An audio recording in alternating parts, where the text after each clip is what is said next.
This story begins on a quiet late night. In a small neighborhood, the heart-wrenching cries of a woman echoed through the air. A mother knelt on the ground, tears streaming down her face, painfully calling out to her beautiful little daughter. "Mommy's here. Please open your eyes." The daughter she had loved so dearly now lay in her arms, her body as cold as ice, completely void of the warmth of life. The girl's body was covered in bruises, wounds, and torn skin. Hastily wrapped in her mother's coat, it was clear she had suffered immense physical and emotional pain. Police arrived near dawn and quickly sealed off the scene. The image of the mother clutching her daughter's lifeless body, crying out in agony, blood mixing with tears, left everyone speechless. 5 years later, 4:30 a.m., Officer Lee's phone rang non-stop. It was as if something extremely urgent was happening on the other end. Half asleep, he reached out and answered the call. At the same time, Inspector Mee's bedroom phone also rang repeatedly. The beautiful female inspector seemed used to these early morning calls. Calmly, she asked what was so important. On the other end, she heard the familiar voice of Officer Lee, reporting a new case that had just occurred. Upon hearing that, Mee's sleepy eyes immediately widened. She shot up reflexively. A murder had occurred in the rooftop garden of an apartment complex. The method was strangely similar to 2 previous cases. Officer Lee urged Mee to get to the scene as quickly as possible. As a dedicated inspector, Mee nodded and said she would arrive within 10 minutes. Mee changed out of her pajamas, threw on a long trench coat, and quickly tied up her long hair. Though she tried to be quiet, a few small sounds still escaped. Hearing her little daughter behind her, Mee turned around. The noise must have woken her daughter, Angela.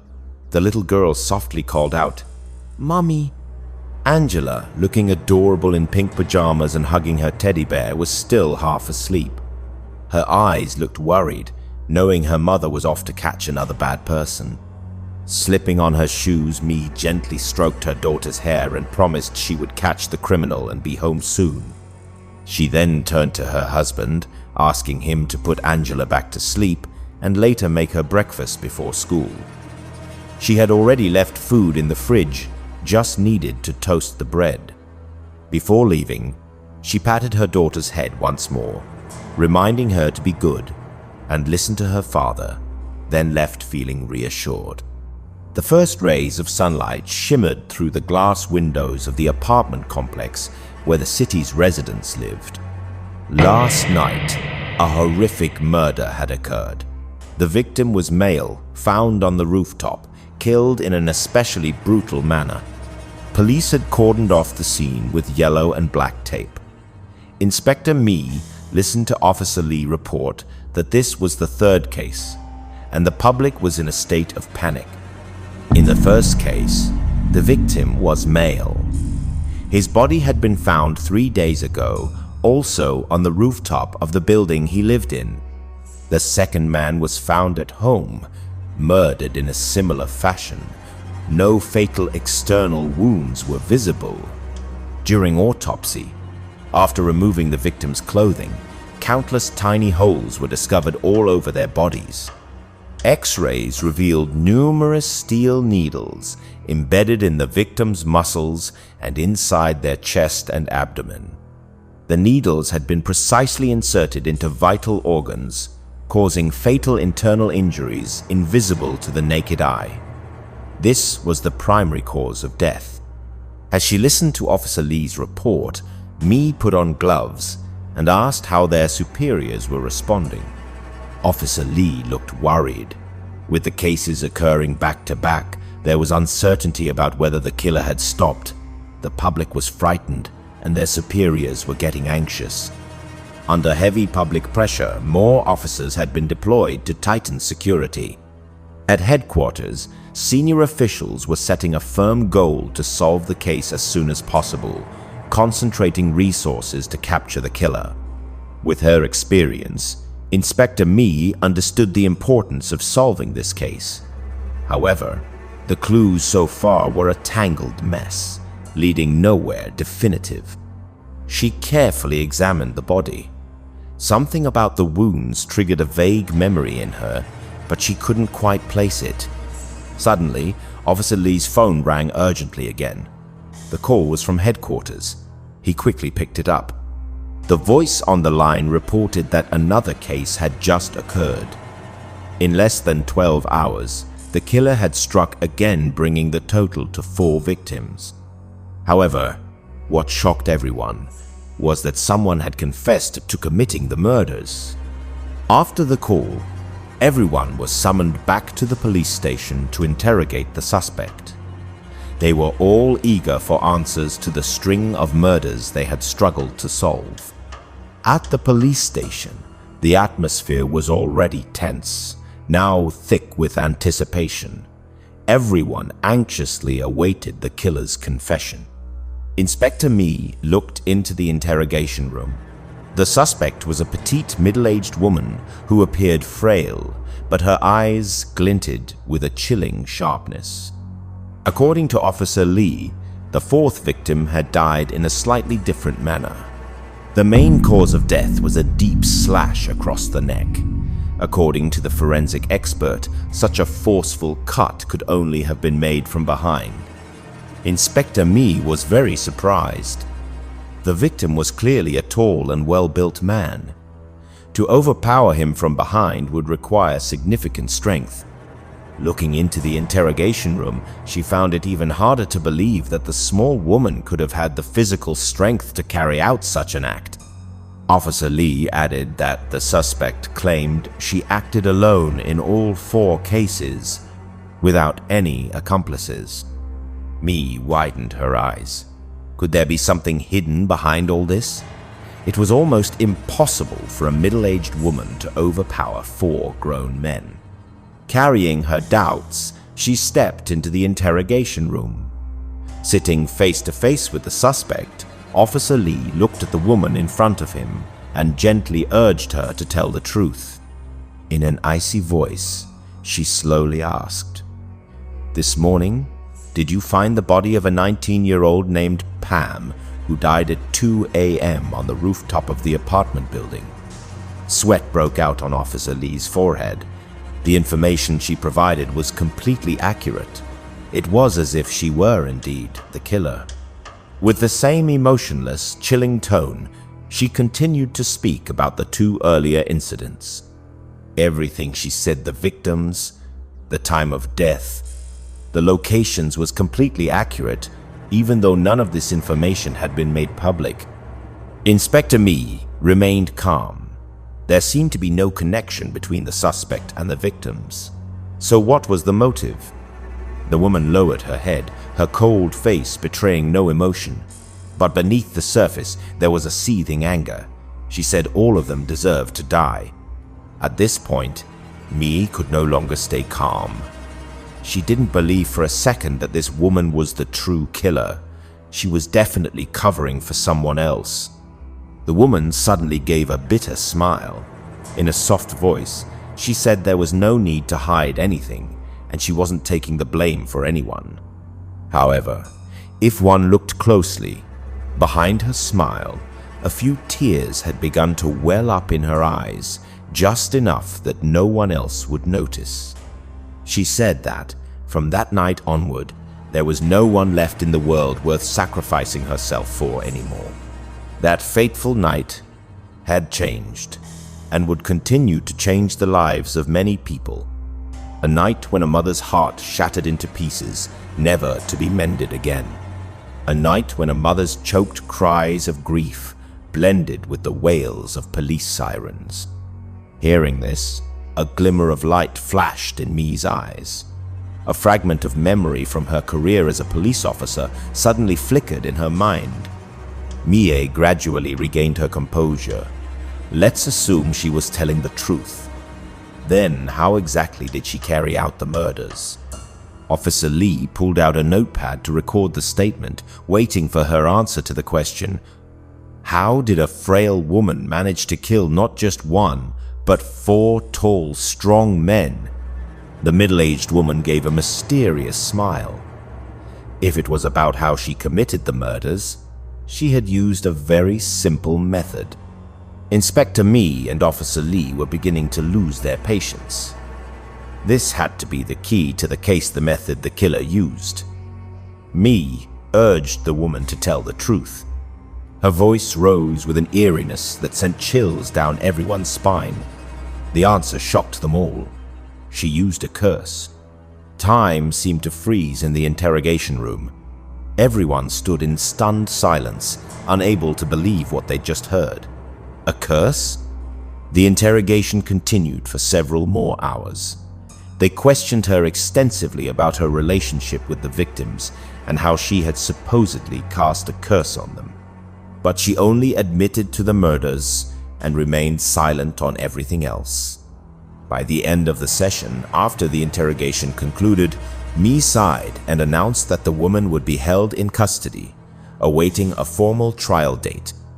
The woman offered no further defense.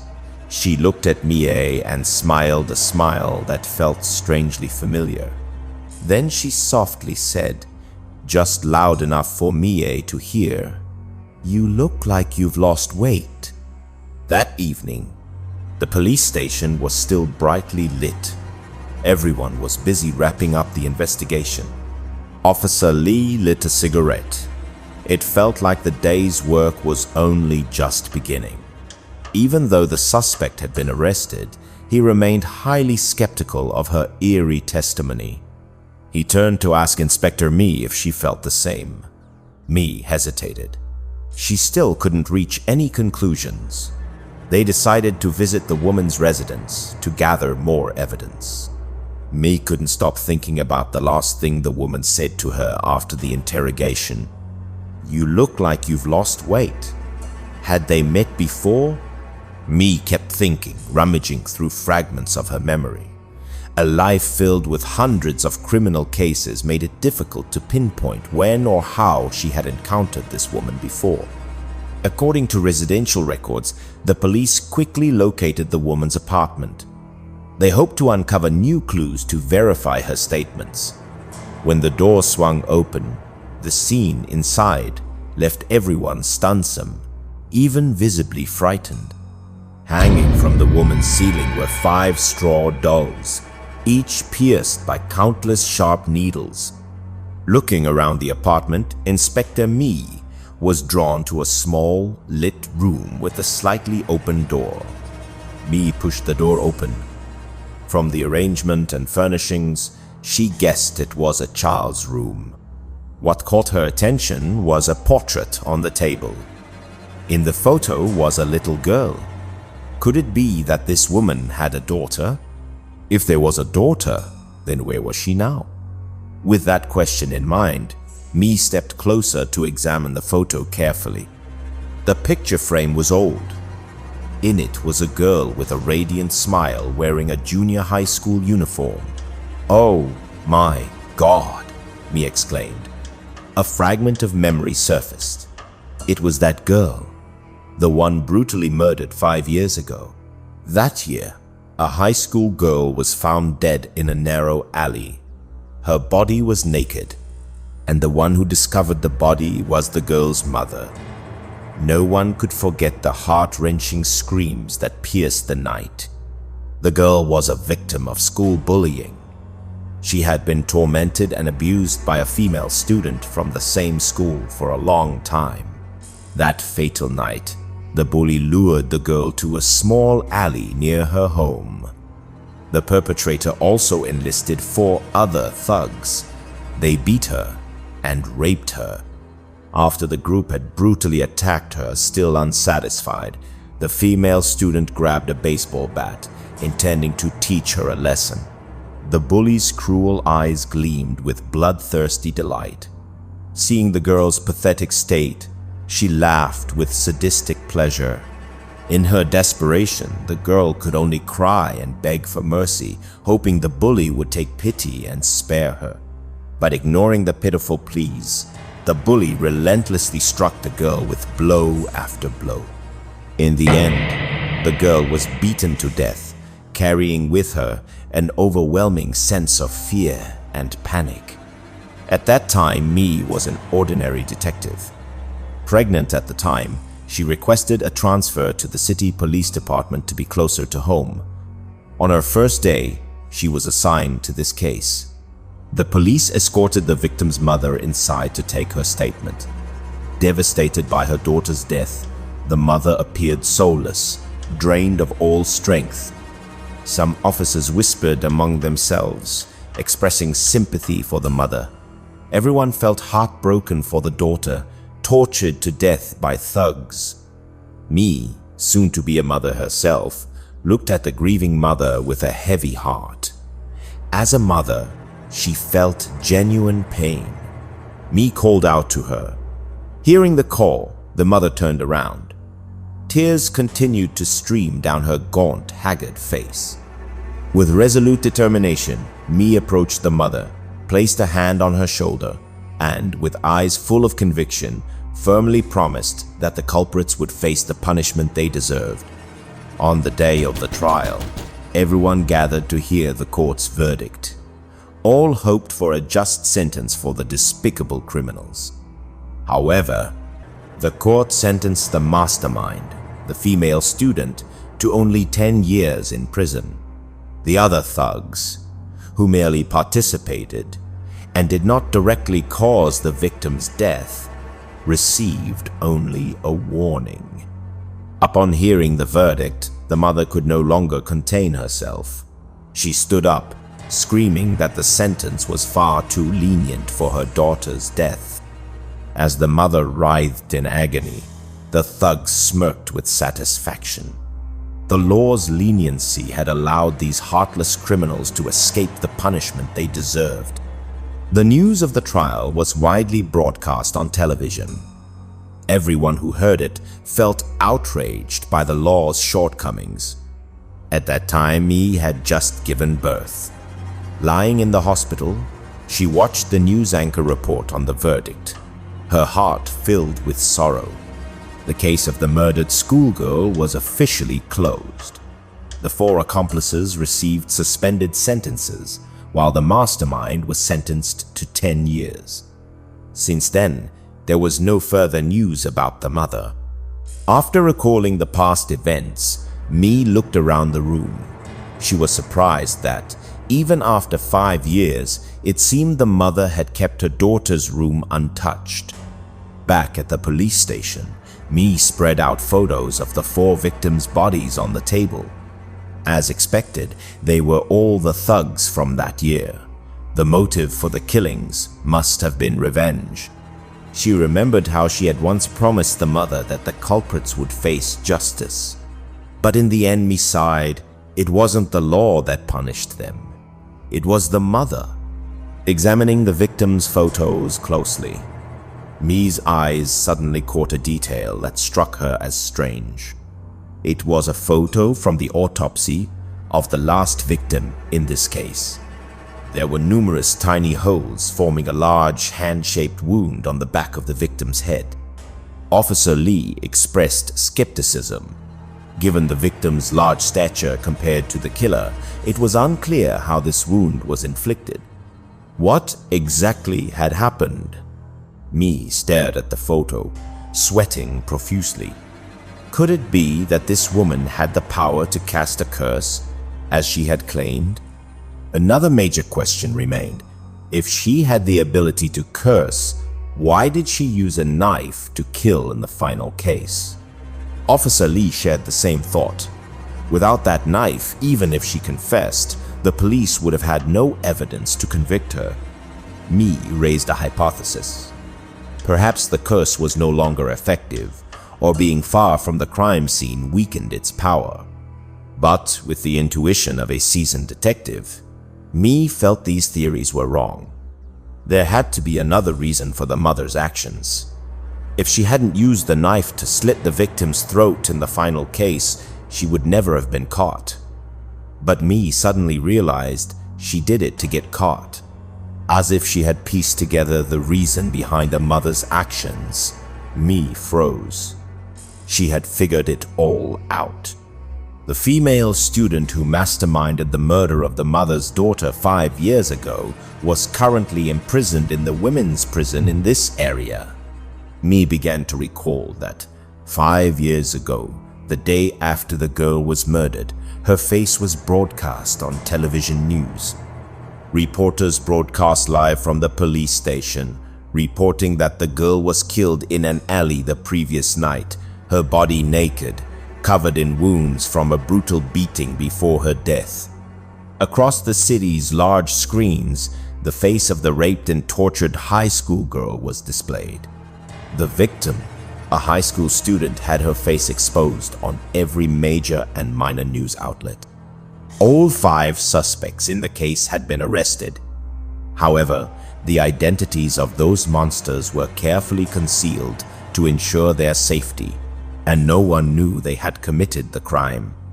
The criminals, those who deserved to be condemned by society, were protected with privacy rights, as if they were lawful citizens. Meanwhile, the victim, who had died and endured all the pain and brutality, was exposed to the media. The victim had been raped before her death, and publicly revealing her identity was utterly unfair. She didn't deserve that. A spark flashed through Mie's mind. The mother had indeed cast a curse, and it had truly worked. This dark magic stemmed from the mother's deep-seated hatred, festering day after day, growing stronger over time. And the 4th thug, perhaps he had died by the curse, but his death was used to fulfill the mother's ultimate purpose. Me broke out in a cold sweat. Perhaps the police had been manipulated by this woman to prepare for her final murder. The person she truly targeted, the mastermind of the crime 5 years ago, the vicious female student, was in prison. Because, among the straw dolls used to cast the curse hanging in the killer's house, there was one more representing her. Officer Lee finally understood. So, getting caught had been part of the mother's plan from the very beginning. "I've found you, you little wretch." However, he still had one question. How did the woman manage to take down the 4th thug with a single slash to the throat? Me explained that the 4th thug didn't die from the slash to the throat. He died by the curse. While Officer Lee was still shocked, not fully grasping what she meant, me stood up and walked toward him. Under Officer Lee's astonished gaze, Me raised her hand, mimicking how the woman had applied the curse to the thug. First, she approached the victim from behind. While he was still caught off guard, a searing pain like thousands of tiny needles piercing the back of his neck struck him, causing him to collapse on the spot. After the victim completely lost consciousness and could no longer move, the woman slowly withdrew her cursed hand covered in sharp thorns. Then she took a sharp knife, held it to the thug's throat, and whispered her final farewell. With a strong, deliberate motion, she slit his throat in one swift strike, killing him instantly. Officer Lee shuddered. Perhaps now their priority was to rush to the prison to prevent the final crime. However, with her seasoned instincts, Inspector Mie knew it was already too late. The mother surely acted by now. At that very moment in the women's prison cafeteria, the mother had found the one who killed her daughter years ago. She embraced her from behind, a chilling smile on her face. From the mother's body, countless sharp thorns sprouted. Holding the female prisoner tightly, the thorns relentlessly pierced her flesh. In an instant, the prisoner's entire body was riddled with thorns. Others' final curse had taken effect. A scream of agony echoed through the prison, then faded and fell silent. The murderer was dead. Immediately after, the shrill alarm blared. followed by the thunderous footsteps of prison guards rushing to the scene. When the guards arrived, it was all over. Tears streamed down the mother's face, her expression tinged with relief. She had finally avenged her little girl.